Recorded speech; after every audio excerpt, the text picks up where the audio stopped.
Yes, sir.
Okay.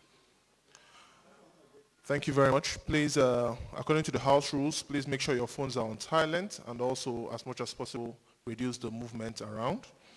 We'll commence immediately. The Honorable Minister of State for Foreign Affairs, Ambassador Zubairu Dada, Senior Special Assistant to the President on Media and Publicity, Malam Garba Shehu, standing for the Chairman of the Presidential Communications Team, Senior Special Assistant to the President on Foreign Affairs and International Relations, Ambassador Abdullahi Omaki, the Permanent Secretary, Ministry of Foreign Affairs, Ambassador Gabriel Aduda. We also have Ambassador Tijani Muhammadu Bandi, Nigeria's Ambassador Permanent Representative to the United Nations. We also have all senior special assistants, personal assistants to the president, and all members of the presidential communications team. May I also use this opportunity to recognize following members of the delegation accompanying the Honorable Minister for this briefing today, and I'll allow them to introduce themselves. I'm Ambassador Janet Olisa, Director PRS. I'm Nazi Thompson, Senior Planning Officer, PRS. Ambassador Samson Itegbuje, Director, International Organizations Department.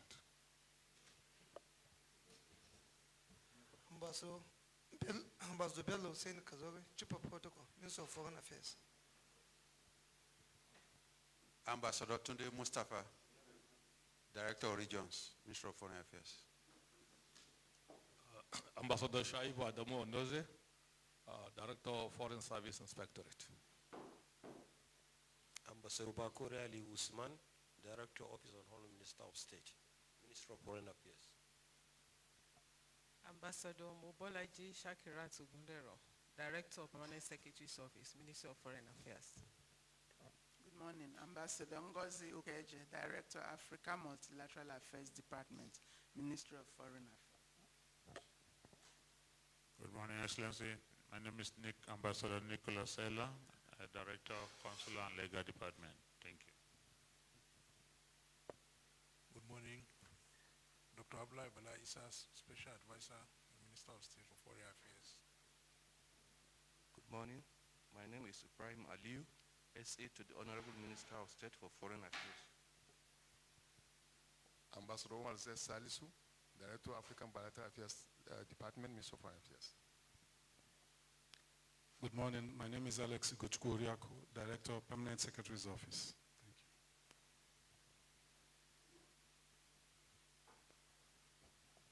My name is Francisca Omayoli, Spokesperson, Ministry of Foreign Affairs.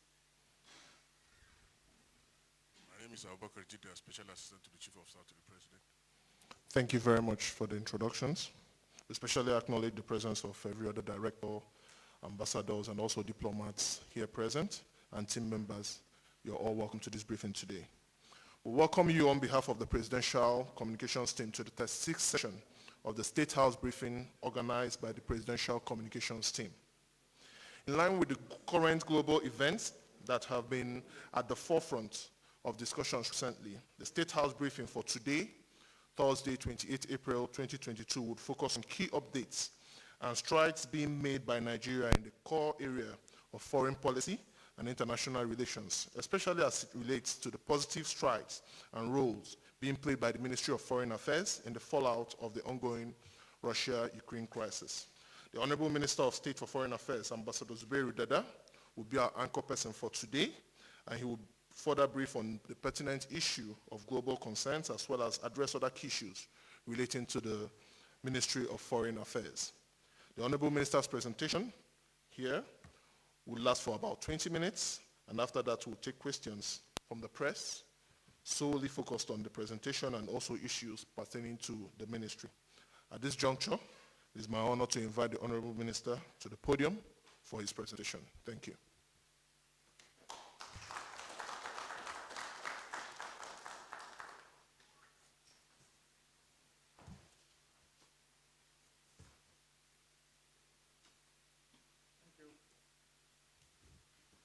I can do without this. The SSA media, Alaisha Garba, Ambassador Omaki, the Permanent Secretary in the Ministry of Foreign Affairs, our Permanent Representative to the United Nations, Professor Bande, heads of departments, or we feel like heads of parastatals and departments, gentlemen of the press, good morning. And thank you most sincerely for this opportunity to interact with you this morning on what we consider some strides in the execution of Nigeria's foreign policy this far. I must say we are particularly happy. Shall I say it's a beautiful coincidence that our permanent representative to the UN happens to be in Nigeria on some other official engagement when we decide to now co-opt him and bring him here to throw some more light on some key developments. And I'm sure you will make very good use of this opportunity to ask him some very pertinent questions on some burning issues. I will start on the premise, or let me start by making a very simple statement that excited me, that I read somewhere. And the summary of it is that foreign policy is an endless dialogue between the forces of continuity and those of change. For any country to be effective in this enterprise, it has to be externally vigilant to the changes that are relentlessly at work in world politics, since policies designed to serve some interest in one period under particular circumstances may become largely irrelevant in another period during which different conditions prevail. And therefore, nation states need to continuously reassess and overhaul their interests and policies in order to ensure that they are in accord with newly emerging realities. On that premise, I want to start our presentation, which, as you've been told, is intended to last a maximum of 20 minutes. Maybe I can make it in less, who knows? But beginning from the beginning, it says there the status of Nigeria's foreign policy and international relations. What you have there is simply a definition of what our foreign policy is supposed to be all about. It's supposed to be in pursuit of our country's national interests in both bilateral and multilateral relations. What that means, in essence, is that our foreign policy is supposed to be determined by our national interests at all international fora. And of course, you know well enough that Nigerian foreign policy all along has been anchored on Africa in particular. In other words, Africa-centered. I'm sure you would also remember the principle of concentric circles. I guess that was the baby of our own chief of staff, no? Yes, where we start from Nigeria, we talk about West Africa, we reach out to the entire continent, and thereafter we talk about the other parts of the world. If you look at the Constitution of Nigeria, the 1999 Constitution as amended, you will find in section 191 clearly stated what the objectives of Nigerian foreign policy are. And of course, again, it also centers essentially on the promotion and protection of national interests. I guess that is simply further restating what I've said earlier, the promotion and protection of Nigeria's interests. And of course, we also, all along, since the days of Balewa, have promoted African economic integration. I guess that was brought more to the fore by the regime, especially, if you recall, of Murtala Muhammad. And of course, don't forget the establishment of ECOWAS, which is essentially targeted at this, and of course the establishment of the OAU then, which is now AU, all centered around the promotion of African economic and political integration. And of course, the support for African unity. This we have always championed. All administrations since the days of Tafawa Balewa have made it their business to ensure that we promote African unity. And of course, it says the same about the promotion of international cooperation, because that is what these international organizations are all about anyway, bringing nations together to see how it is that we can partner and move relations forward for our mutual benefits. And of course, a cardinal principle is that of respect for international law, because we're signatories to all these conventions. We have subscribed to respect international law in all that we do. And as a responsible nation, we have always endeavored to do that and no more.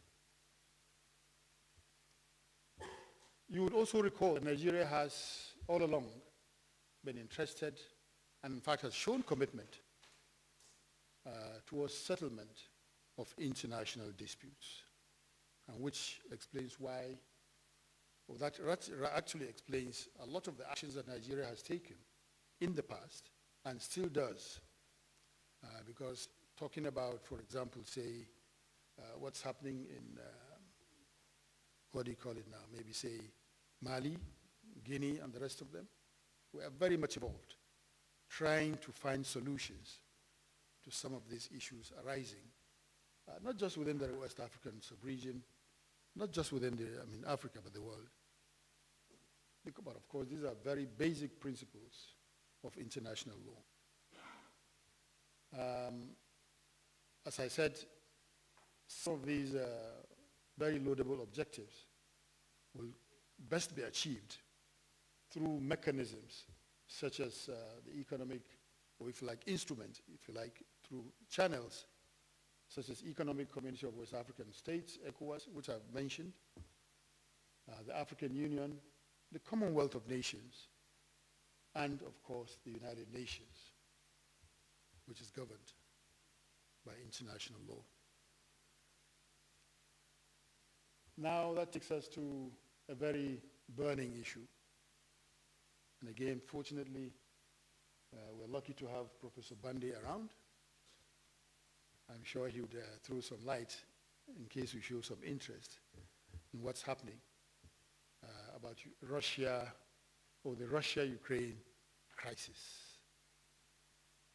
What we have attempted to do there is to give you a brief background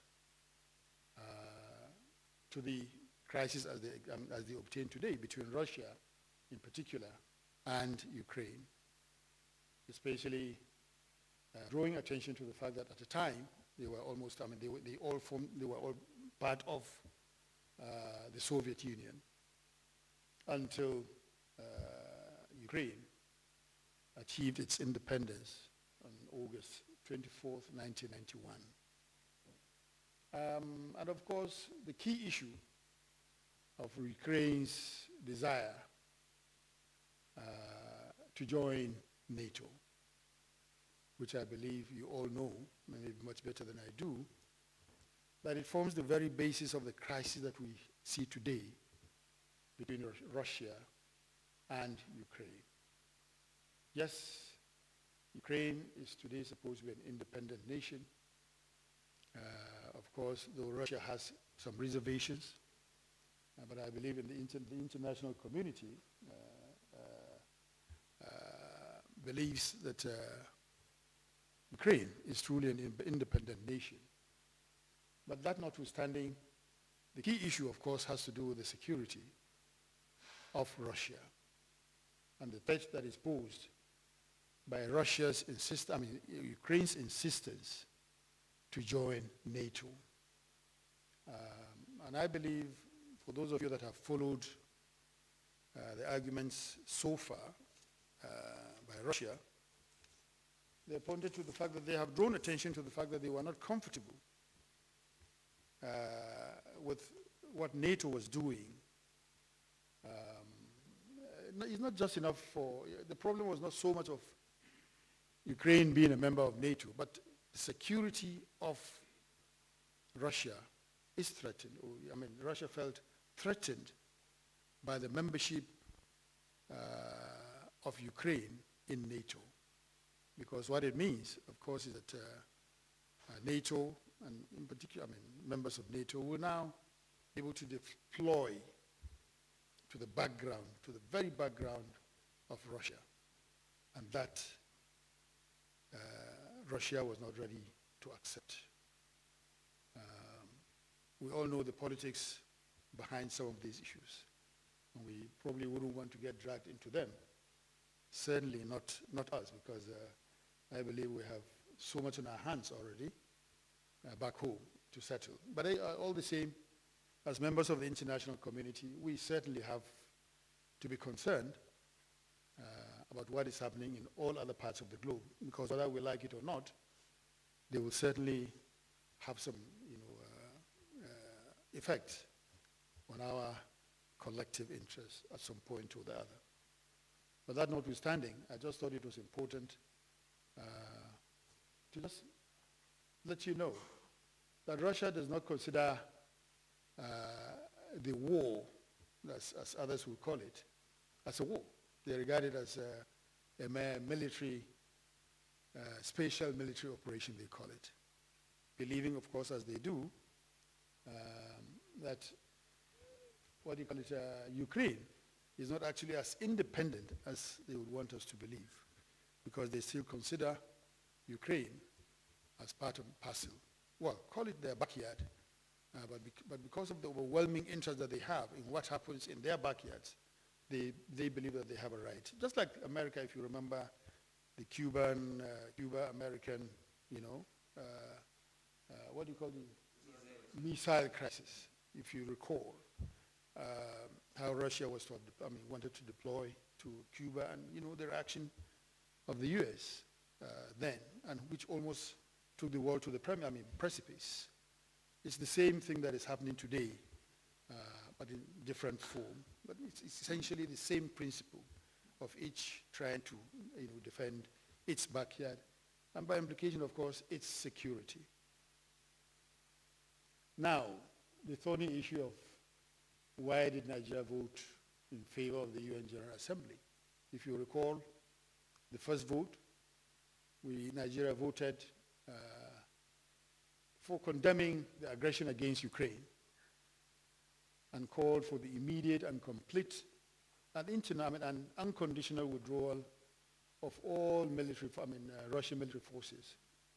And we did that as a signatory to the United Nations Charter. Again, don't forget I've said that we are a very disciplined member of the international community, and we are guided by international law, and we believed that what Russia did at that time offended the provisions of the UN Charter. This is because the invasion is against international law and the United Nations Charter. And with regard to the resolution AES-11L4, seeking to suspend Russia from the Human Rights Council. I think it's important we get this very, very clear. That resolution was seeking to suspend Russia from the Human Rights Council. I believe it's important to further stress this so that we know clearly what that resolution was all about. Nigeria abstained because we believed that the allegation of violation of human rights abuses or of human rights had not been sufficiently substantiated. And therefore, we are not ready to anybody's lucky. We just wanted to be guided by the facts as they were on the ground, and we needed sufficient information, we needed sufficient facts to enable us to take a decision, which we did, because at that time, we were convinced that the information was not enough. Don't forget also that there was so much propaganda on both sides, and therefore it was very, very difficult to discern at that point in time. And therefore we believed, as a sovereign nation, we have a right, we decided to abstain because we were not convinced with what was being bandied around. The population of Nigerians. Now talking about the aftermath of the crisis, especially on Nigerians, Nigerian citizens resident in Ukraine. We just thought we should give you a little rundown of the number of Nigerians, registered Nigerians in Ukraine as at the time that this started. We had an estimated 8,000 Nigerians, out of which 5,635 were registered as students. You know, Nigerians were very, very mobile.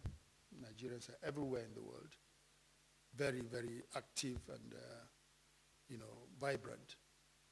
So one is not surprised that we had this large number. But like I said, we have, from the records, and I'm sure the number may likely even be higher than this, but we believe that over 7,000 of this number may have crossed the borders into neighboring countries. Don't forget, it's a free world. People are free to decide what they want to do with themselves. And especially in times of crisis such as this, the first consideration, of course, will be life. And therefore, whoever got caught in this crisis would naturally seek the next immediate exit. And therefore, we believe that over 7,000 of them may have found their way out, either into Russia, into Poland, and other neighboring countries. We are not very much in control of that, but we, as far as we are concerned, we made efforts, very frantic efforts, to ensure that we reached out to as many Nigerians as possible that needed help or assistance to be able to exit Ukraine. And at the end of it all, we were able to evacuate 1,531 students back to Nigeria. I believe you are all witnesses, living witnesses, to the fact that we succeeded with the kind intervention of Mr. President, as a caring father, as a caring president, and of course, the Nigerian citizen being the key, the primary concern, or the primary move or mover of Nigerian foreign policy.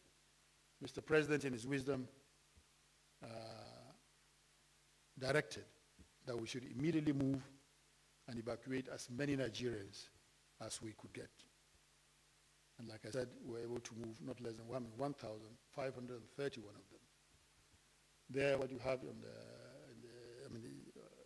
on display is a breakdown of the numbers country by country, beginning from Poland, the dates of the evacuation, the carrier. And in this exercise, we insisted on involving Nigerian carriers. And you've seen from there that 4 countries were involved: Poland, Hungary, Romania, and I think Czechoslovakia too, no? Austria. And Austria. Maybe the numbers in Austria are very, very, very few. Maybe that's why we don't have them. Very, very small. But all the same, Austria was equally involved. Sorry? Where? 7 of them? Okay. And what you have there on the slide is the first evacuation flight from Romania on board Max Air, Her Excellency Safia Ahmed Nuhu, our ambassador to Romania, and Yusuf Baba Yaqub, Honorable Yaqub Yusuf Buba, Chairman, House Committee on Foreign Affairs. Again, I think it's important to stress that the House of Representatives, well, let's say the National Assembly, showed a lot of interest in this exercise. And therefore, they passed a resolution directing members of the National Assembly, specifically the House of Representatives Committee on Foreign Affairs, to personally visit these countries and to, as much as possible, see for themselves how the exercise was being conducted. And that is why you see there the chairman of the House Committee on Foreign Affairs, who partnered with us and other agencies of government, especially the Ministry of Humanitarian Affairs, to ensure a hitch-free evacuation of these Nigerians. And of course, here we must seize the opportunity maybe to beat our chest and give kudos to our missions out there, our ambassadors and their staff, who had sleepless nights, ensuring that they coordinated this exercise at the other end, such that we had a very, very smooth operation. I want to even believe that this exercise is still ongoing, because we still have pockets of our citizens still coming forward to our missions, seeking assistance to either come back home or to even be assisted to settle in the countries where they've found themselves. Especially with students. Quite a number of students have decided not to even come back home, not to even talk of other Nigerians who were there on their own and who decided that they were out there in search of greener pastures. And therefore, some of them said they were not interested in coming back now. They would rather make their living out there. Again, like I said, it's a free world. They have a right to decide what they want to do with their lives, provided, of course, that they are secured. Nigeria will be happy to assist them to settle in their countries of choice. Of course, local regulations permitting, because some of these countries have their different laws, and some of them have had to even put together some new laws to relax some of their regulations to enable, migrants to successfully settle. But again, it's an ongoing exercise. The doors are still open. If we have the right numbers from our missions, if they indicate that there are enough Nigerians that are ready to come back home, we are still ready to do all that it takes to bring them back. Now, I'm talking about some key achievements by the ministry under this administration. First, of course, there is the election of Professor Tijani Muhammad Bande as president of the 74th session of the United Nations General Assembly. Quite a feat, I must say, and we are very, very proud that Professor Bande held the flag very, very high, especially that he came in at a very, very difficult time during the COVID-19 onset. He was able to acquit himself so well that he received commendation for all member states of the United Nations. Again, thank God he's here. If there's any other thing you want to know about, his activities as president of that august body, he will be here to answer. And of course, the appointment and reappointment of Mrs. Amina Mohammed as Deputy Secretary General of the United Nations. Now you can imagine having the President of the United Nations General Assembly and also having the Deputy Secretary General of the United Nations, all Nigerians, all at the same time. You can imagine what visibility it has given to Nigeria. I believe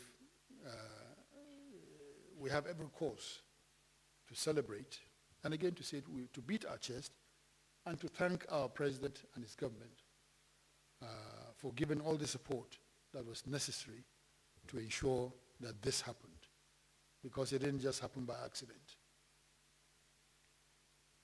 Now we've facilitated and secured the positions of ECOWAS Commissioner for Finance, one Hajia Amina, what's her name? Hajia Halima, Director General of the West African Health Organization, Professor, what's his name again? Professor Waho. Waho, Professor, come on now. Anyway, a Nigerian. I think that is what is very important. We're able to secure that position for Nigeria. Of course, as well as a judge, at the position of a judge at the ECOWAS Court of Justice. These are statutory institutions of ECOWAS, and to which we proudly were able to have a seat on this court. And of course, the big one, selection and adoption of Mrs. Ngozi Okonjo-Iweala as the DG of the World Trade Organization. You know what happened. You know how some very big ones almost scuttled our efforts. But we remain dogged, and with God on our side, and with all the renewed vigor and tacit support of Mr. President, I think it's very, very important for us to stress that with the tacit support, unreserved support, and encouragement of Mr. President, we were able to pull it through. And I keep saying, you know, Nigerians were very religious people. We always also believe that God is on our side. I guess we can also say, as some Nigerians do, that God himself must be a Nigerian. So, we also have the election of Bankole Adeoye, Ambassador Bankole Adeoye, as AU Commissioner, Political Affairs, Peace and Security. Again, here we set a record. I'm not sure it has happened before, where we scored, a candidate scored 100% at the level of AU. It was quite a feat. It's an achievement that has been unsurpassed. And I think we have every reason to congratulate ourselves and to be proud as Nigerians that we have a person such as Ambassador Bankole Adeoye emerging as AU Commissioner, Political Affairs, Peace and Security. It says a lot about the Nigerian and the Nigerian spirit, because Ambassador Bankole is simply, truly a Nigerian, because he exudes all the qualities, positive qualities of a Nigerian. Very, very brilliant man. I guess all that have worked with him know that this gentleman has a lot to offer. And he is also already doing Nigeria proud, flying the Nigerian flag at the AU. And you also remember, again, the re-election of Akinwumi Adesina as president of the African Development Bank. You remember how, again, some big ones, wanted to scuttle our efforts. But again, with the support of Mr. President, with the support of other friendly nations, we were able to scale through. And again, this is a man of sterling qualities. Everybody has acknowledged the fact that he was just the right person for the job. But again, international politics being what it is, they attempted to scuttle our efforts. But thank God, again, like I said, I keep repeating, because even, what do you call him? Adesina himself did acknowledge that his re-election was made possible only by the support of Mr. President. Again, One, Mr. Garba Umar, an Assistant Inspector General of Police, was elected Vice President of the International Criminal Police Organization, Interpol, for Africa in November last year. And most importantly, Nigeria is currently in the forefront. One of the prime movers, especially with partners such as Ghana and other members of ECOWAS, in ensuring a reform of the institution of ECOWAS. Because Nigeria has always said that we were not too satisfied with the goings on. Being the single largest contributor to the funds that sustain ECOWAS, we believed that ECOWAS should have done much better than it has done so far.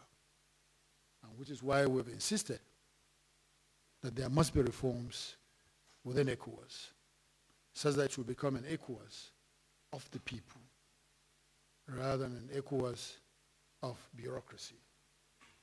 And like I said, thank God, with the tacit support of countries such as Ghana, and of course, I must say all other member states of ECOWAS, have seen reason why there must be reforms within ECOWAS.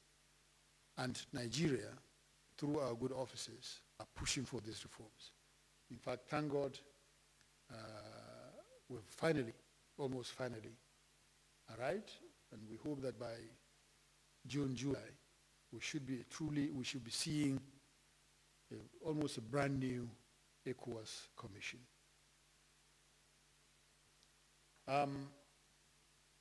Ambassador Peter Emuze just got re-elected on the 13th of April 2022 as member of the UN Committee on Education, Social and Cultural Rights for the term 2023-2026. Next slide, please. Again, Ugochi Daniels, appointed IOM, that is International Organization for Migration, Director General, Operations, again September 2022. We just thought we should mention that former President Olusegun Obasanjo himself got appointed as AU Special Envoy to Ethiopia and High Representative of the Horn of Africa region in August 2021. Again, all we're saying there is highlighting the fact that Nigeria continues to give the lead on the continent. And even former presidents are sacrificing and making themselves available to partake and to participate in the search for international peace and security. We facilitated the evacuation of thousands of stranded Nigerians during the COVID-19 pandemic from different parts of the world. I believe you recall that during the onset of COVID-19, is Bolaji here? He's not here? Okay. But during the outbreak of COVID-19, again, because of our interest and commitment to the Nigerian, we ensured that we evacuated Nigerians that were willing to come back to Nigeria. I honestly don't have the figures right away, but I do know that we evacuated hundreds and thousands of Nigerians back to Nigeria. We didn't make too much noise about it at that time, maybe because we felt we were simply doing our duty, and we didn't have to make too much noise about it. But you will also recall that one of our sister organizations, the newest kid on the block, that is NIDCOM, was actively involved in this exercise along with the ministry. And I think I need to clarify here that NIDCOM is a baby of the Ministry of Foreign Affairs. And therefore they've always operated under the ambit of the Ministry of Foreign Affairs. And therefore together we were able to conduct this exercise and did so very, very successfully. It's not too long ago, I'm sure you still remember. We also evacuated stranded Nigerians in Saudi Arabia, Libya, Lebanon, and the rest of them. So in other words, this evacuation exercise, especially from Ukraine, is not a new thing. We have done it before, but without making too much noise about it. Because we consider it as part and parcel of our normal responsibilities. But specifically in the case of Saudi Arabia, a lot of Nigerians got stranded there. As a result, they violated some of the, laws, immigration laws of that country. Nigeria had to intervene through diplomatic means to ensure that, a lot of waivers were given to enable us even evacuate them. And I must also remember, the Saudi authorities themselves assisted with aircraft to enable us evacuate them for free. Now, one of the latest achievements was the appointment of Ambassador Isiaka Imam as Secretary General of D8 organization based in Turkey in January 2022. And of course, last but not the least, is Major General Benjamin Olufemi Soya, who was appointed Force Commander for the peacekeeping mission in South Sudan, as recent as February 2022. Again, talking about the Nigerian and the Nigerian spirit. Now, pockets of challenges. Yes, we have challenges because when they mention the Ministry of Foreign Affairs, all you hear about abandonment. You talk about passports, issues of passports and visas and the rest of them. I guess a lot of Nigerians even forget that issues of passport and visa are actually the responsibility of the Ministry of Interior, not essentially that of the Ministry of Foreign Affairs. But because we're we're housed together outside, in our missions, and of course they operate under the ambit of the Ministry of Foreign Affairs out there, the normal tendency is to always blame the Ministry of Foreign Affairs. Yes, we are ready to accept it, because come to think of it, we're all together. We're all in it together. And we all service the same government, and we service the same Nigerians. And therefore, we are not shirking responsibility. Yes, a lot needs to be done to ensure improvements in these processes. And that we're already doing in close collaboration with the Ministry of Interior. I'm sure a lot of Nigerians have testified to the fact that they have seen some marked improvements in issues of passports, procurement, whether they be renewal, whether they be acquisition of new passports out there abroad. There are some improvements, but there are still some bottlenecks because, these changes are ongoing, and continuing efforts are being made to ensure that adjustments are made as appropriate so as to make it much, much easier for Nigerians to access these services abroad. Yes, Mr. President's approval to capture the ministry under the first line charge is in progress, it's in process. Now, a lot of the problems that we have out there, especially that are related to consular matters, consular assistance to Nigerians who run into trouble out there in the out there in the world, arise from the fact that the missions are not as funded as we would have wished. But you never get things the way you want them. And of course, considering also the competing demands for very scarce resources at home, we very much appreciate that times are very hard, and of course adjustments have to be made. But the truth must be told that we can do with better funding. Anybody who has traveled abroad will testify to the fact that yes, our missions are doing so well, but that they can do much better given the right level of funding. And therefore, Mr. President has again kindly approved that the ministry's requests or demands be treated under the first line charge. What that means, of course, is that yes, we go through the budget process quite right, but in terms of releases to the ministry, we should be given very spatial consideration. This is what actually that translates to. That we be given, that the ministry be given some spatial consideration in release of funds as and when the need arises. That again, like I said, is in process. We're already talking to with the appropriate committees of National Assembly and the Ministry of Finance, Budget and Planning. We believe very soon that we shall, put this behind us, and therefore, hopefully, that things will look up for the ministry, such that we should be able to address the needs of any Nigerian in distress abroad. But as things stand today, to tell you the truth, there are some things we wish to do, but we can't do because the resources are just not available.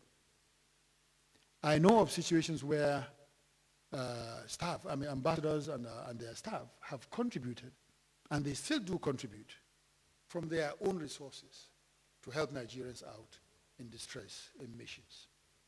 That tells you the commitment of the average foreign service officer out there, which a lot of Nigerians don't seem to know and therefore don't appreciate. A lot of times, in fact, the most recent one was in Senegal, where the lady that died in detention, the Nigerian mission there, they are from the beginning from the ambassador and his staff, and in fact some staff of some Nigerians in ADB and other organizations within Ivory Coast contributed money from their own pockets to procure the services of legal assistance for her while the matter was in court. In fact, that matter is still in court, and of course we've had to now intervene. When we had some little resources, we had to intervene. But initially, the mission and its staff had to contribute from their pockets to ensure they assisted this lady who was in difficulties. And Mr. President has also graciously approved the implementation of two-semester funding release mechanism, as it's already been implemented. What this means is that Mr. President has again kindly approved that after the budget must have been passed, releases for the Ministry of Foreign Affairs, especially our missions, should be done on the basis of 2 semesters. In other words, the first 6 months and the last 6 months, says that it will enable our missions plan the use of resources much better. As against a situation in which you never know when the monies will come. It was as bad as that until the president intervened, and now we've started this process whereby monies are now released in 2 tranches in a year. The first 6 months and the last 6 months, so that ambassadors, high commissioners, and their staff can now properly plan how to use resources that are available to them. Hopefully, this will also improve on the quality of service that they will deliver to Nigerians and, of course, other citizens that may wish to visit Nigeria. The completion of the standard operating procedure for international recruitment of Nigerian migrant workers, which has been approved by the Federal Executive Council. Negotiation is currently ongoing with other countries for its application. In other words, there was a time, or in the past actually, you recall that the federal government had to suspend the issue of people recruiting Nigerians to take them abroad under the false guise of being teachers or being whatever, and they end up being abused. And they end up becoming a consular problem for our missions. Some of these agents, will take out innocent citizens and deceive them and their parents into believing that they are taking them out to go and work. But they end up, like I said, some of them end up being used as slaves. And Nigeria said enough is enough, and that is why they had to suspend this exercise in its entirety, and the whole policy had to be reviewed. I guess with the Ministry of Labor, Humanitarian Affairs, and all others. We put our heads together and came up with a new standard operating procedure to ensure that these agents are closely monitored and that this exercise is properly conducted in such a manner as to ensure that Nigerians or innocent Nigerians are not unduly abused in the process, because we believe that there should be labor mobility, and therefore we encourage Nigerians to go out there in search of the greener pasture, but let them go through the proper channel. In collaboration with other MDAs, the ministry has activated the provisions of the ECOWAS protocol on the free movement of persons and goods and services to protect Nigerians living in West African states. Again, this is one area of a problem between us and other members, some few members of the of ECOWAS region. But again, like I said, we have activated the provisions of appropriate protocols to ensure that we allow free movement, especially of Nigerians, because Nigerians, again, we're very mobile. We encourage Nigerians to go out there, provided, of course, that they do it according to law. Again, the number of companies who've registered under the ETLS, engaging the ECOWAS Bank of Investment and Development to facilitate trade and create jobs, and the creation of Gulf of Guinea Chambers of Commerce in collaboration with Cross River State Government to address informal businesses and trade activities taking place, blah, blah, blah. Go ahead. Conclusion. In conclusion, I'm sure I've taken too much of your time, haven't I? Yes, it says clearly there that I wish to reassure you of the ministry's commitment to continue to initiate result-oriented development foreign policy and promote investment potentials in the various sectors of the economy in line with Nigeria's inclusive development aspiration in promoting this. And Nigeria intends to collaborate with other MDAs to attract foreign direct investment and enhance Nigeria first to protect the interests of Nigerians wherever they find themselves in the world. This is our mandate. This we intend to pursue to the very best of our ability. I thank you most sincerely.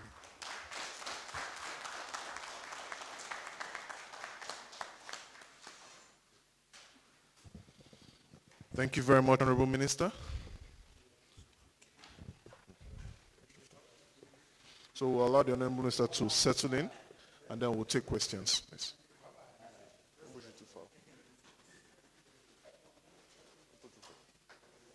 That's okay.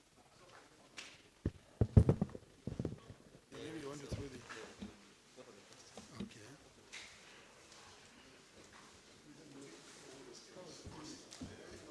Sorry? I thought you said we were taking only 4 questions.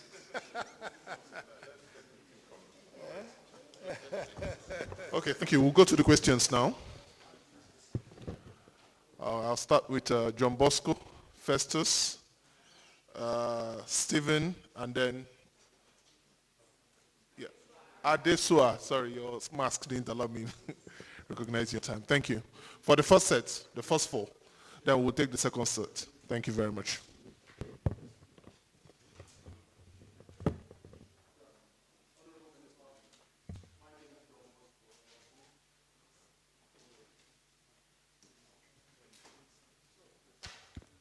Yeah, my name is John Bosco Abakuru. I write for Vanguard. I have 2 questions for you, the Honorable Minister. The first one is, you talked about free movement within the ECOWAS region. But this free movement, do you think is yielding any positive result? Bearing in mind the insecurity challenges Nigeria is facing because of some people coming from neighboring countries due to this free movement. The second question, sir. It appears some African countries don't respect Nigeria, Nigerian citizens in their places, especially our neighboring West African country, Ghana, and even South Africa. Nigerians are attacked at any given point in time without even provocation. Does it mean that these countries don't respect Nigeria, or Nigeria doesn't, seem to them, Nigeria doesn't seem to them as a country that can retaliate? Thank you, sir. Honorable Minister, good morning. My name is Festus Fife and I report for Ben Television. My question is on the foreign missions. I don't know the name, whether or anything we call them. There is always information gap. When you want to process anything, you start the process only for you to travel 7 hours, 8 hours to get to the office, and they will tell you, sorry, we are not open today, no feedback mechanism, and a few other things that go wrong. You said something about not being Minister of Interior, but you take some of their blames because you live together somehow there. What are you doing in this area to make sure that Nigerians don't waste their hard-earned money, get to the office where they are supposed to get solution, and at the end of the day, they just give you a flimsy excuse and somebody just feels it is his right to turn you back without any explanation? Thank you. Good morning, Honorable Minister. My name is Stephen Angbulu. I write for the Punch newspapers. My name is Stephen Angbulu. I write for the Punch newspapers. Stephen Angbulu. Yes. My question is on Itunu Babalola, the lady who unfortunately died in Ivory Coast sometime last year due to mistreatment. She was wrongfully jailed, as it was widely reported. She was wrongfully jailed for a crime she did not commit. And you mentioned that consulate staff even paid out of their pockets to procure legal services for her. And, and yet she died. We couldn't get her out of that place alive. And you said the case is still in court. Can you update us what's happening there at the moment? Thank you, sir. Good morning, Minister and everybody. My name is Adesua Omoran. I work with Arise News. Sir, you spoke on the United Nations resolution vote to suspend Russia from the Human Rights Council and how Nigeria abstained because at that time there were not enough evidence for the country to decide. And that's in weeks ago. Even the United Nations has now released figures of civilians killed. We are seeing visuals from Mariupol. And I want to ask if Nigeria regrets that decision. Do you think that there are enough evidence now to have voted Russia away from the Human Rights Council? Secondly, you talked about Nigerians being evacuated from war-torn or war-ravished Ukraine, and that the evacuation is still ongoing. I do know that President Buhari, in his magnanimity, set aside some funds for that. Are these Nigerians still being evacuated for free? I'd like further details on that evacuation process. Thank you.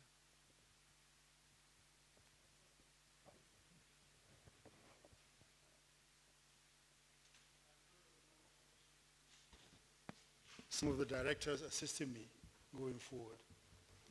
But I'll make an effort. Mr. Don Bosco talked about free movement within ECOWAS, if it's making any, did he say, if it's working? Yes, it is.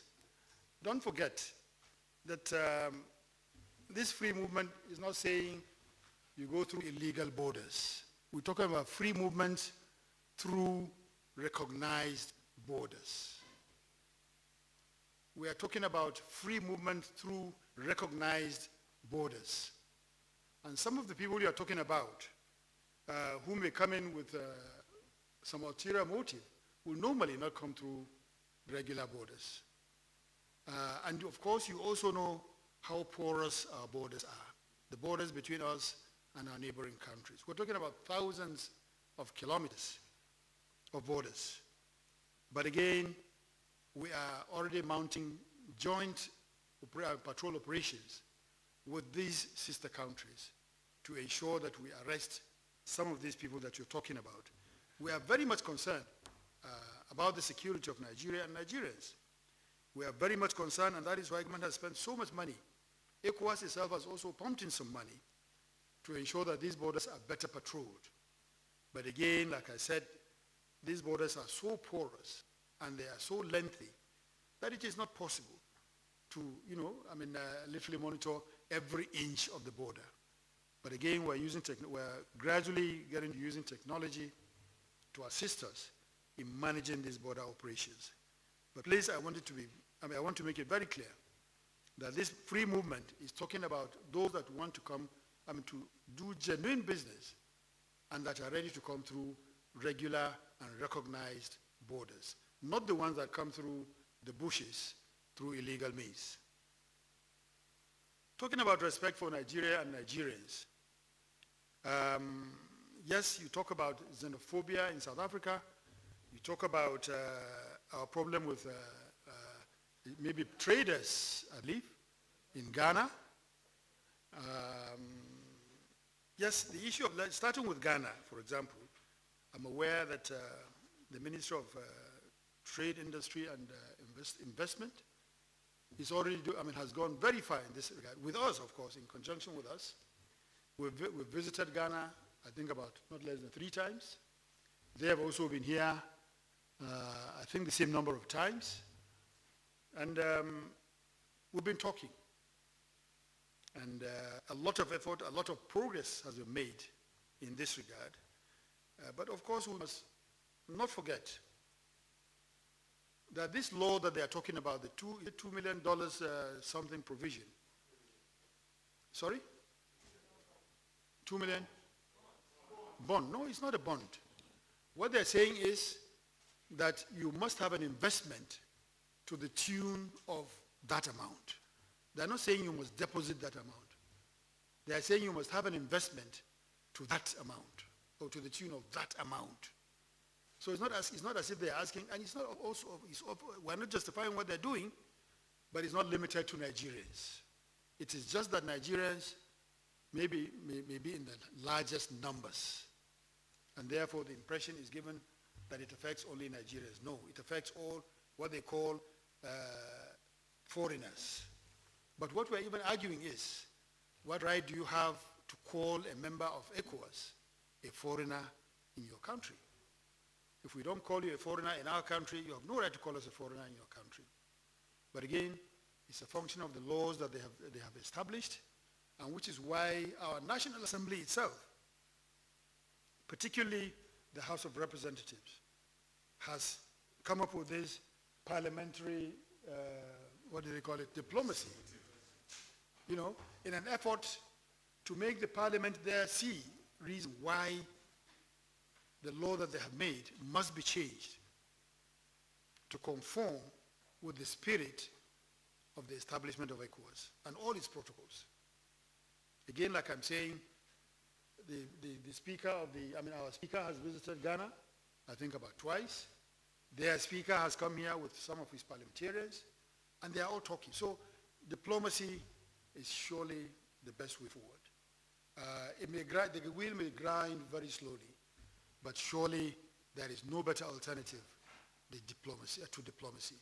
And therefore, we are doing all that it takes to ensure that these matters are resolved through diplomatic channels. It may take time, but please appreciate and bear with us. Fortunately, I understand as at the last count, the Ghanaian authorities are ready, or is it the traders there, are ready to allow Nigerians have their own market. Because if the problem is that we are taking over their markets, now we are saying, give us room, give us space, give us land. We will build a Nigerian market where our Nigerians will be housed and where they will do their business unhindered. Fortunately, they've agreed, I guess, in the same spirit that has moved these diplomatic efforts.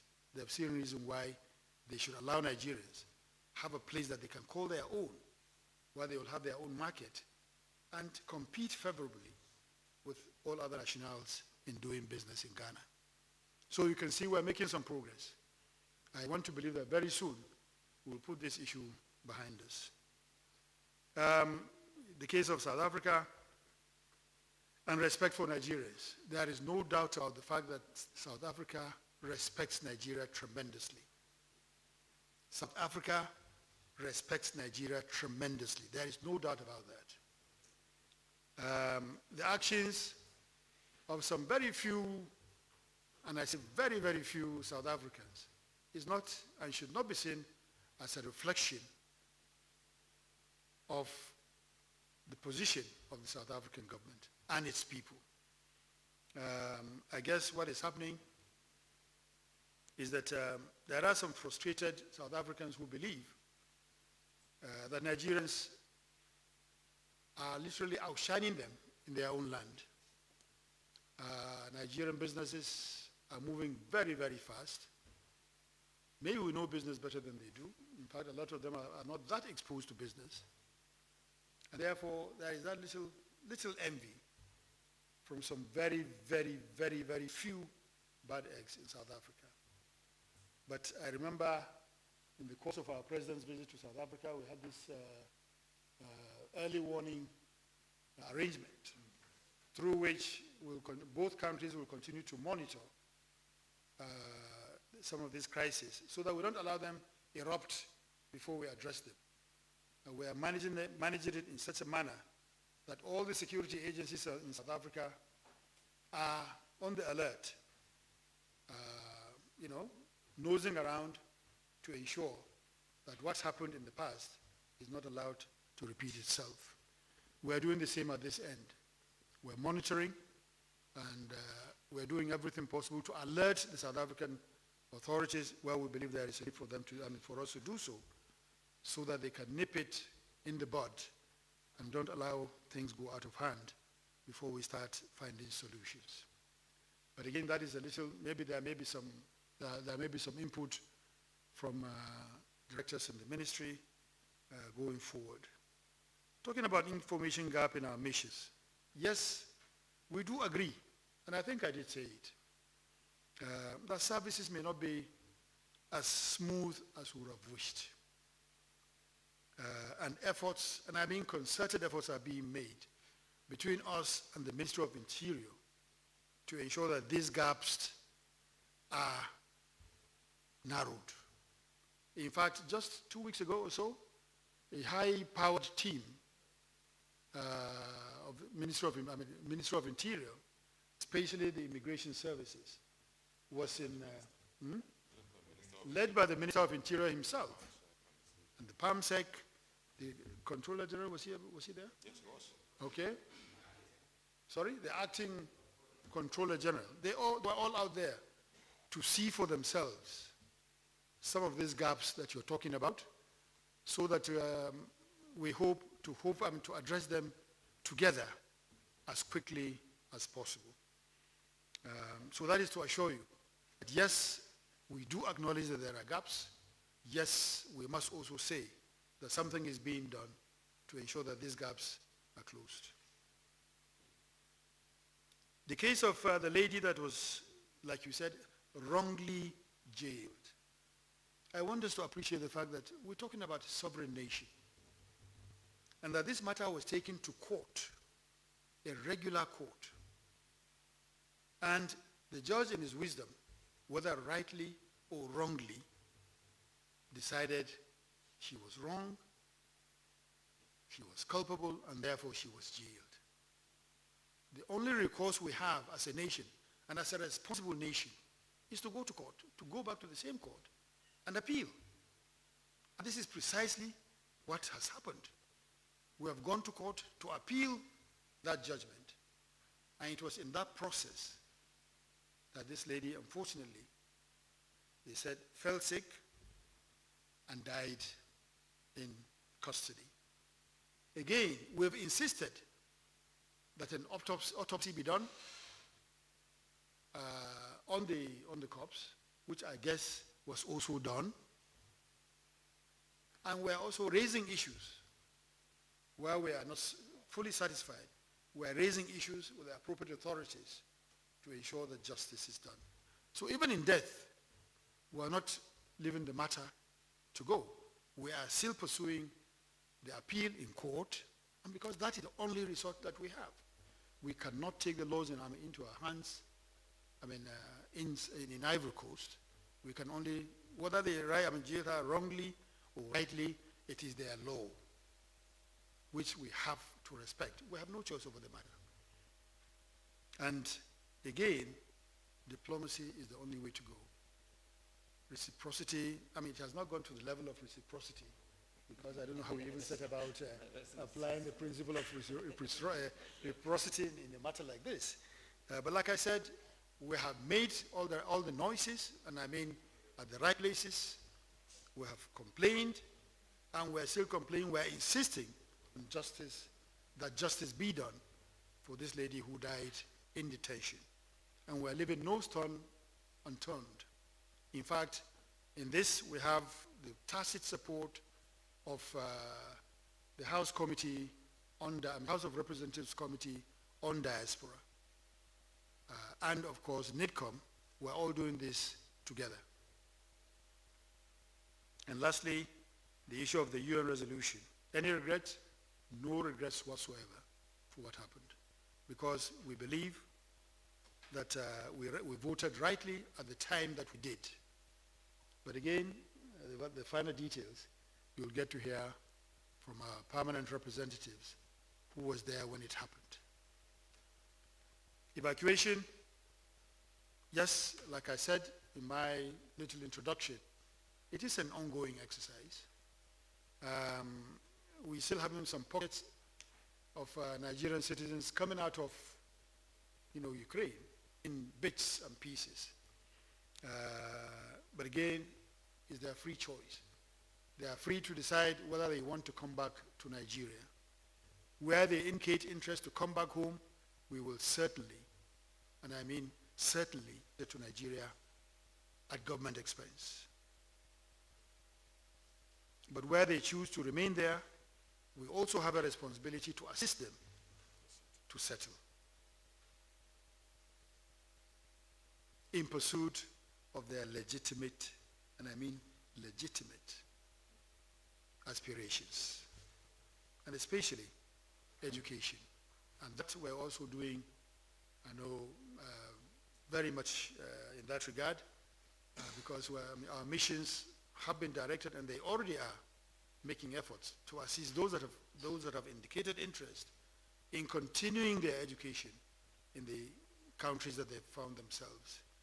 Some countries are cooperating, others not so much, but we are still using diplomatic channels to see how we can truly assist these young people to achieve their aspirations. I believe I've attempted to address some of these issues, but I'll allow Professor Bande and one or two others. Over to you, Prof.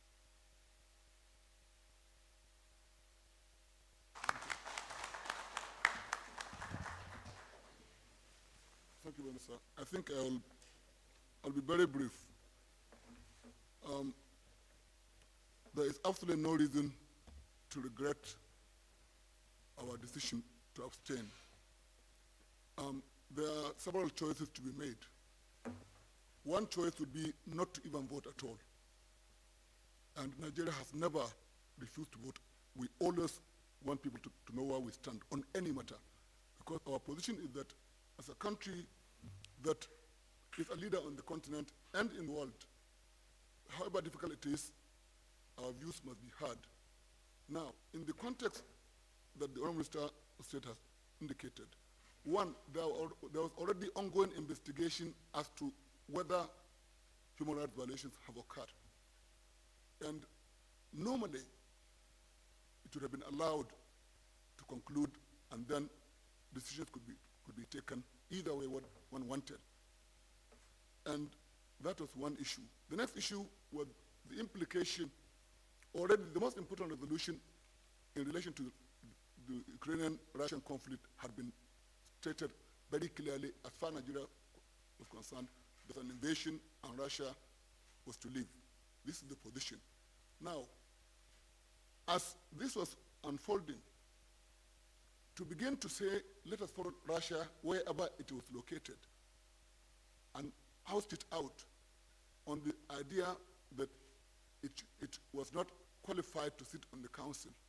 So long as it's a member of the assembly, which it is, you cannot simply go around to say it must live where it has been legally elected. There is provision for that to occur by the assembly. And Nigeria, convinced that there was an ongoing process to know whether that was true or not, didn't want to yield to pressure to simply say follow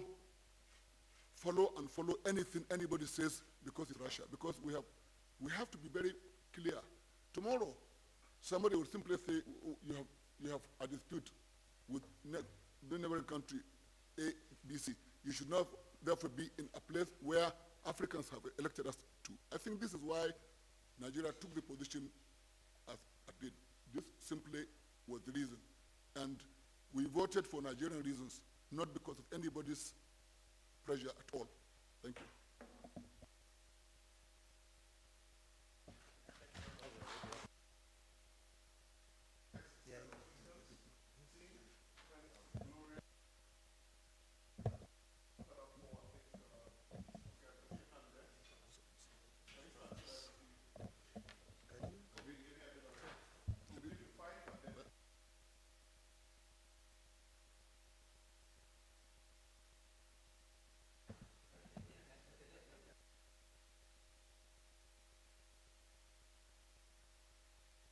Thank you, Honorable Minister. My name is Timothy Choji. I report for Voice of Nigeria.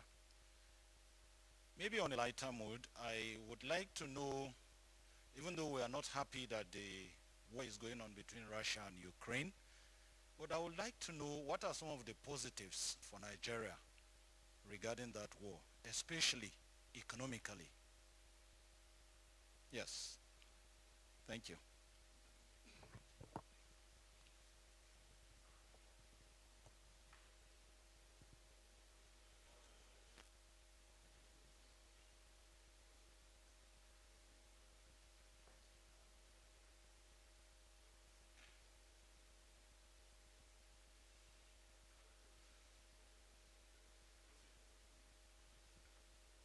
Yes.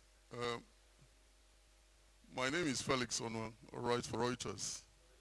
Felix Onwa. That's for Reuters. The president of Ukraine has requested through the AU to address African Union, just like he did, addressing some world leaders and their parliaments. Does Nigeria support this request from him?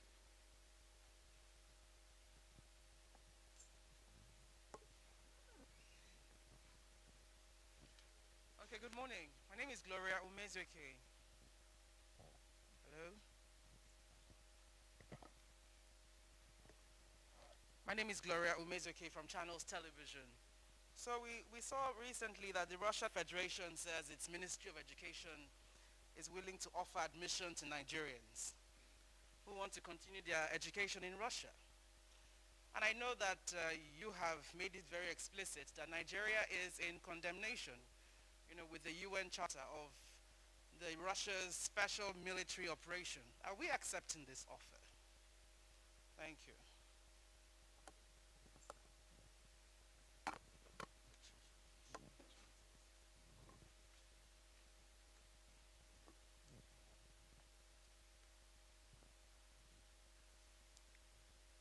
Good morning, sir. My name is Juliana Taiwo Baloyan of the Sun newspapers.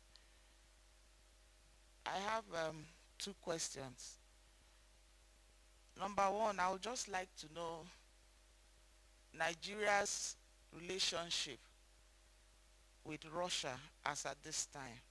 Because before now, Russia has been known to support Nigeria, even at a time when the US refused to give Nigeria ammunition.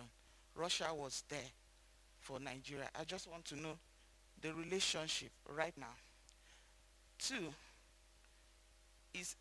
what is FG doing to release the remaining Nigerians in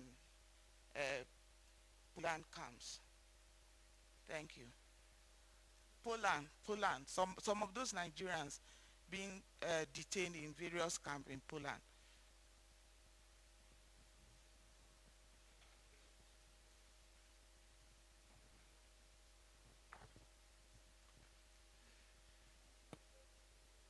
Honorable Minister, sir. My name is Yemi from AIT.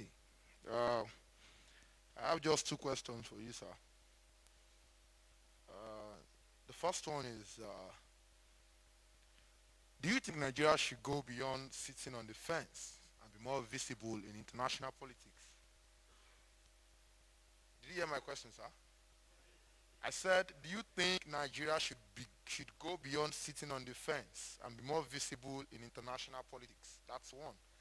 Then two, for students that have been brought back from Ukraine, what plans does the government have for them to enable them further their educations? Thank you very much.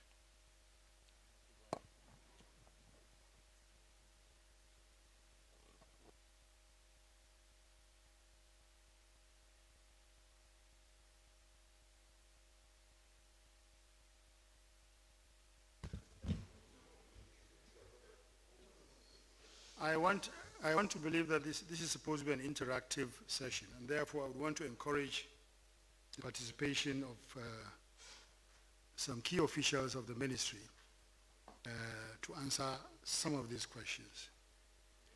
But let me address particularly the issue of the question by Felix on the AU, where the Ukrainian president, you said, has indicated interest in addressing the AU. I believe, in my little knowledge, that he has a right to, he's free to do so. He should be free to do so if AU, in his wisdom, decides to afford him an opportunity to throw light on what on their own perspective to the situation. I guess it may be a welcome one, but I guess it's a decision that will have to be taken by the AU itself. Nigeria, of course, is a member, a very, very important one at that, and therefore, if the matter comes up officially, we will certainly give it all the consideration that it deserves. On the positives for Nigeria, from the Russia-Ukraine war, I don't know. I'm not too sure Nigeria wants to benefit from that war. We're more interested in lives and saving lives and ensuring that this war does not escalate beyond the level that it has already gone. God forbid, Nigeria is not such a vulture that will be waiting to scavenge or to benefit from such a very, very unfortunate situation. Whatever it is, I would rather that Nigeria and all other nations actually to prepare, to adjust to the aftermath of this unfortunate development. We should be more interested in putting our house in order to ensure that the fallouts do not affect us too negatively. We need to think ahead and start planning. Because talking about wheat, for example, Ukraine is a very, very big producer of wheat. Nigeria also buys a lot of wheat from both Russia and Ukraine. Sorry? And fertilizer. And therefore, until such a time as Dangote comes on stream, until such a time as we're able to produce our own wheat and all that, we need to think ahead and start making contingency arrangements such that we do not suffer too much from the results of this unfortunate escalation of war between Russia and Ukraine. But let me allow, like I said, other members of my team chip in a word or two, especially with respect to Nigeria to study in Russia, Nigerians studying in Russia, the desirability or otherwise. Okay, the PAMSEC has volunteered to say a word. Thank you so much, Your Excellency. Your Excellencies, ladies and gentlemen. Okay, first concerning Where is this, sir?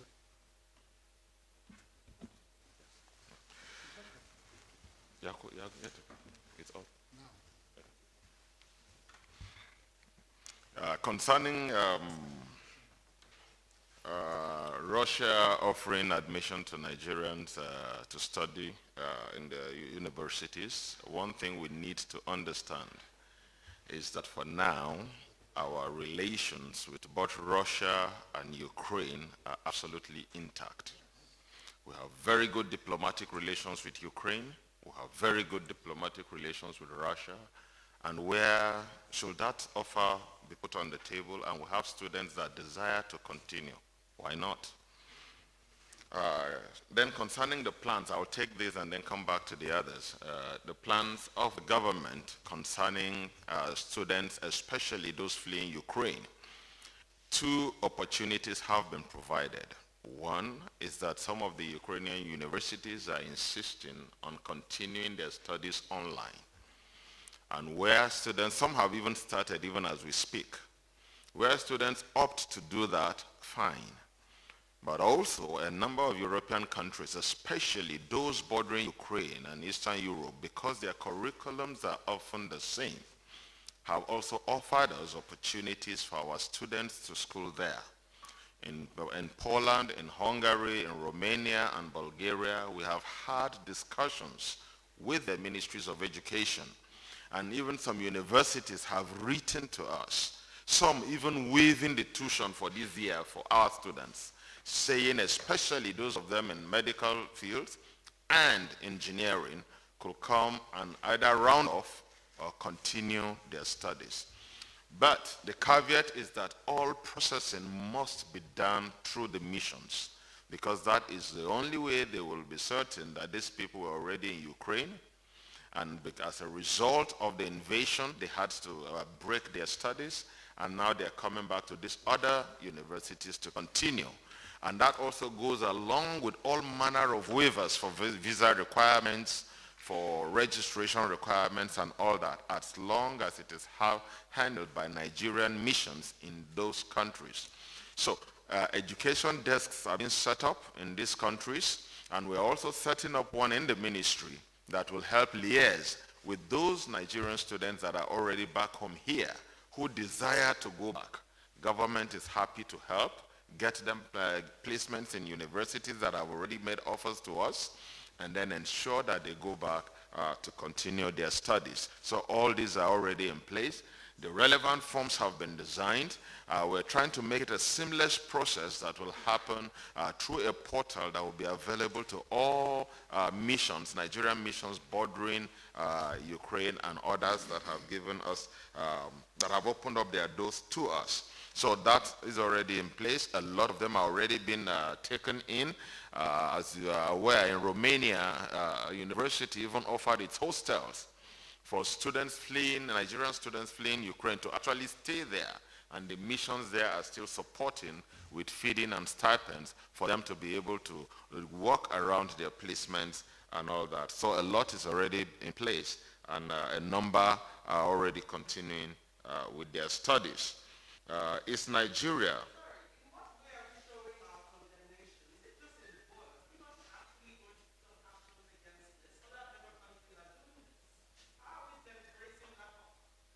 Sorry?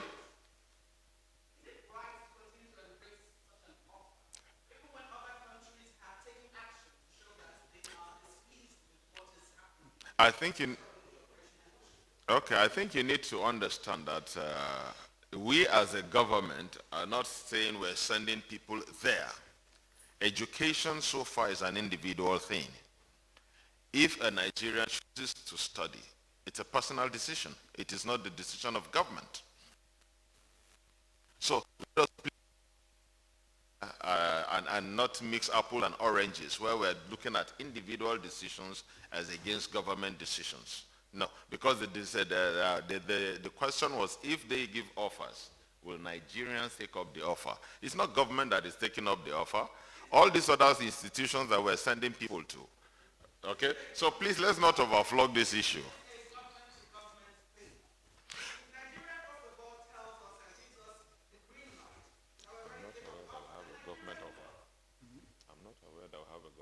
I've not seen it. No. We are not aware that we have a government offer, a government-to-government offer on education. No, we are not aware. Okay? We are not aware, and I don't think it is documented anywhere that there has been a government-to-government offer. So there is none for now, so let's not overflog the issues. Your Excellency. Just to say,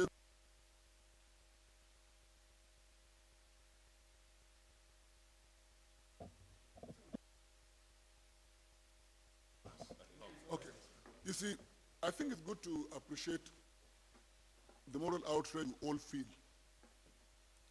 But Nigeria has not broken relations with Russia.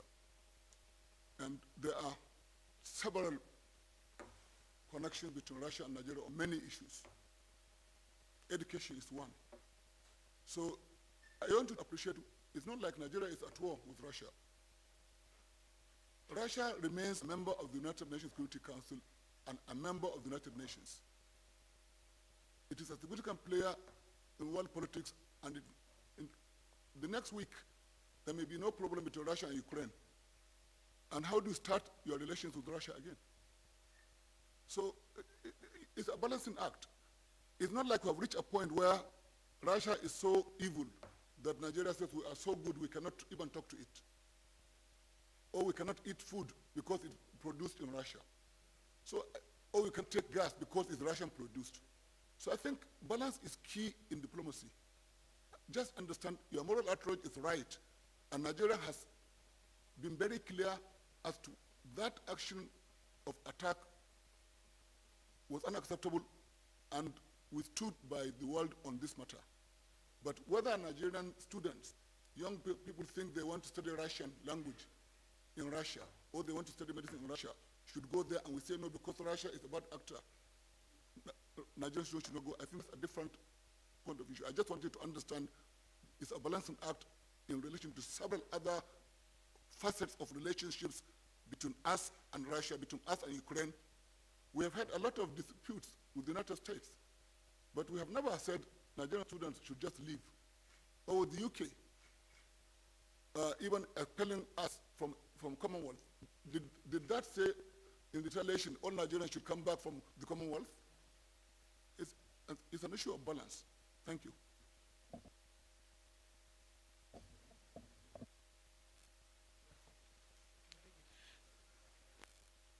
As a follow-up on the student Ambassador Janet Olisa.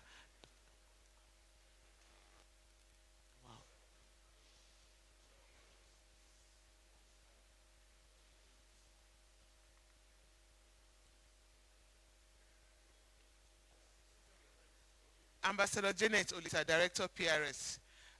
When the situation started, the Ministry of Foreign Affairs created a situation room like we always do, and all the directors with all the missions that are bordering Ukraine were on board on the situation room. On the issue of Russia, our mission in Moscow set up all the necessary apparatus. Buses were made available just in case any Nigerian would cross over to Russia. Nobody did.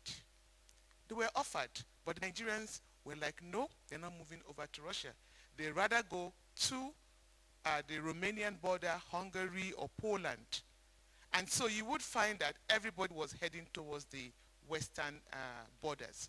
Now that's, again, a choice, like the Honorable Minister of State has said, is a decision of the Nigerians to decide where they wanted to move to. And wherever they chose to go to, we received them. So as at today, only a family of 5 went into Russia, and our mission in Russia received them, They needed some passport assistance. They provided, I think it was about $500 or so that they needed to augment what they had, and the mission took care of that, and that was it. Every other Nigerians trooped towards the other border. That was the choice. We even have the issue of a city called Kenson. Again, Russia had already occupied that city, and the fastest way to go was to go into Russia. But they said, no, we can't force anybody. But as a government, we must protect our citizens. The latest information from Romania is that the students who opted to remain in Romania rather than return to Nigeria on the evacuation flight have reached out to the embassy to say, we need to have our clinicals done because they are having their classes online. The ambassador herself approached the Romanian government to say, our students are here, they are having their classes online. How do they access the hospitals? And the Romanian government said there's a language barrier. They do not speak Romanian language. So first and foremost, they need to understand the language. So the procedure right now is they need to find a way of entering into the program of the Romanian university, go a year backward, because again, you must learn the language. As a medical student, without practical, then you cannot come out as a doctor. So that is Romania. That is the government offering. We had situations whereby they came in, immediately they waived their visa process. People who normally would have given you a stamp of a couple of days just said, okay, these are students, how do we get them in? Back again to Russia. Do not forget that we even have Nigerians studying in Russia. We've not been talking about that. They have not been expelled from Russia. They're still there, studying. And we even have Nigerians on scholarship in Russia. Because, again, those are the processes that have been ongoing for years. So, as our permanent rep has said, diplomacy is the way forward, and we'll continue to use it. But Nigerians have a right to decide where they want to go to, and as a government, there is freedom of movement as enshrined in the Constitution. So wherever they choose to, it's their choice. If the student decide to go to Russia and take that opportunity, again, the choice is theirs. Thank you.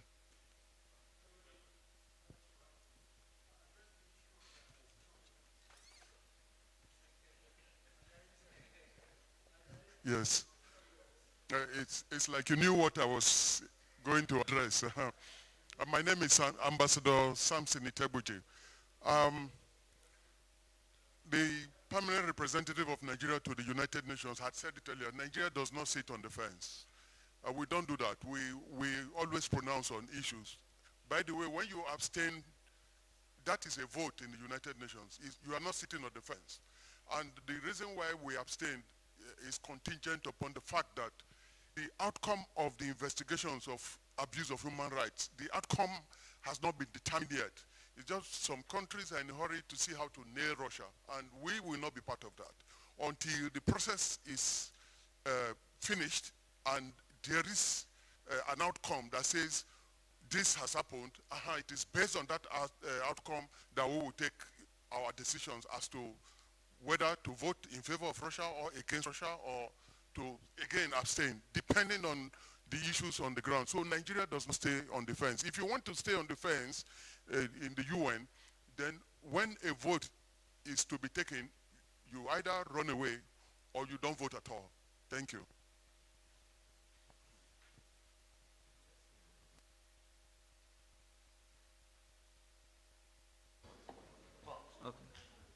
Well, we have to end this because especially for the signals we're getting from the NTA, which has been running this show live, they'll be cutting us off in maybe a few minutes from now. But, and to say that, Honorable Minister, we thank you for the quality of this presentation. And I want to say that, you know, for those of us who are journalists and have asked the question, is there a journalist in the president's cabinet? This is the quality you have. Before he doubled into diplomacy, he was a famous broadcaster. So we thank you for this. And on the substance that he has delivered, I want to say that there could not have been a better place to do this than here. One, because the quality of reporting also in the State House is the highest you can get, because the media houses ensure that they only send their best to this place. So the enormous disclosures made by the Honorable Minister, very sensitive in many respects. I'm sure that will be accurately reported by the media, because this is what you have always done. Two things, just to say that the issue of the vote at the UN on the Human Rights Council, I think has been meticulously explained. And I hope that the handling will be so carefully done that nobody drags Nigeria into this unwanted war between Russia and Ukraine. Please let's show respect to national interests in this respect as we report this and all the other issues. On the issue of staff members, diplomats contributing to the sustenance of the missions when the need arose, I think that it should also be seen from the positive point of view. It's the same thing as you and I do in the course of a duty when you need 10 naira, 20 naira to make sure that the work you're doing in an organization doesn't fail. We all do it. So we must be supportive of organizations that also support us. That I think, and we should congratulate the ministry really. Being on the first line charge, if I understand it correctly, that means that they will draw money as the judiciary is doing. I think this is the highest respect that the government, any government in the world can give to the foreign service. And I'm sure it is an appreciation of what they are doing on our behalf outside the country. I want to say on behalf of the Presidential Communications team, we are missing Femi. Femi is representing us at a book event. Loretta is here in person. Uche, who has anchored. Zurumba, and Ambassador Omaki, our neighbor from in the Office of the Chief of Staff. And we thank the Permanent Secretary, the Honorable Minister, for this, as I said, first-class presentation. We also thank the...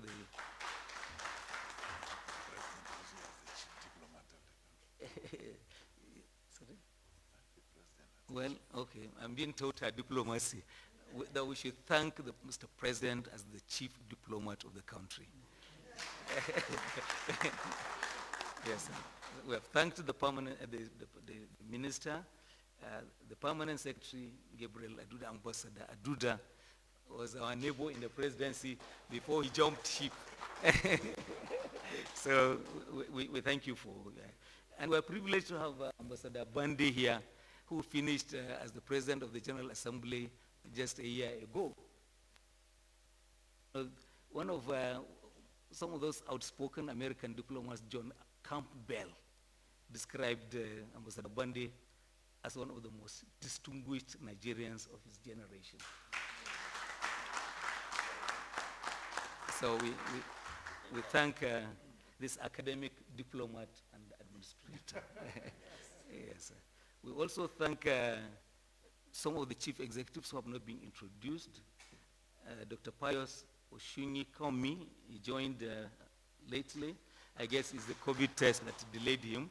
He's the Director General of the Technical Aid Corps in the ministry. We also have at that end of the table Dr. Bakut, who is the Director General of the Institute for Peace and Conflict Resolution in also the ministries. We thank all of the top-heavy people. I think this is the most top-heavy delegation we have had. And I think it's a function of how seriously they take the mission, the purpose of being here, which is to be accountable to Nigerians. We thank Ambassador Umar Salisu Zainab, Ambassador O.J. Olisa, Ambassador Iteboje. Sam was here. He's a veteran of the villa. And I'm sure he must have handled you one way or the other on those international travels. And I must commend him. He held Nigeria's place in the UN while the ambassador was the president of the General Assembly. I think this is the one to watch, honestly speaking. We thank Ambassador Shuaibu, Ambassador Akiremi, Ambassador Abu Agba, Ambassador MS Memma, Ambassador BK Husseini, Ambassador Ogundero, Ambassador Usman, Ambassador Ukeji, my colleague in some other places. Ambassador Mustafa, Alex Oriako, Hajia Hafsat Muhammad. I think this is the list we have. Ambassador NAL and Dr. O. Ajayi and Chibuezu Ojemeni. If I missed any, and Dr. Basi, I hope we haven't missed any one of you. But we thank you for here. It's an impressive presentation, and we look forward to having you again. Thank you, and have a good day.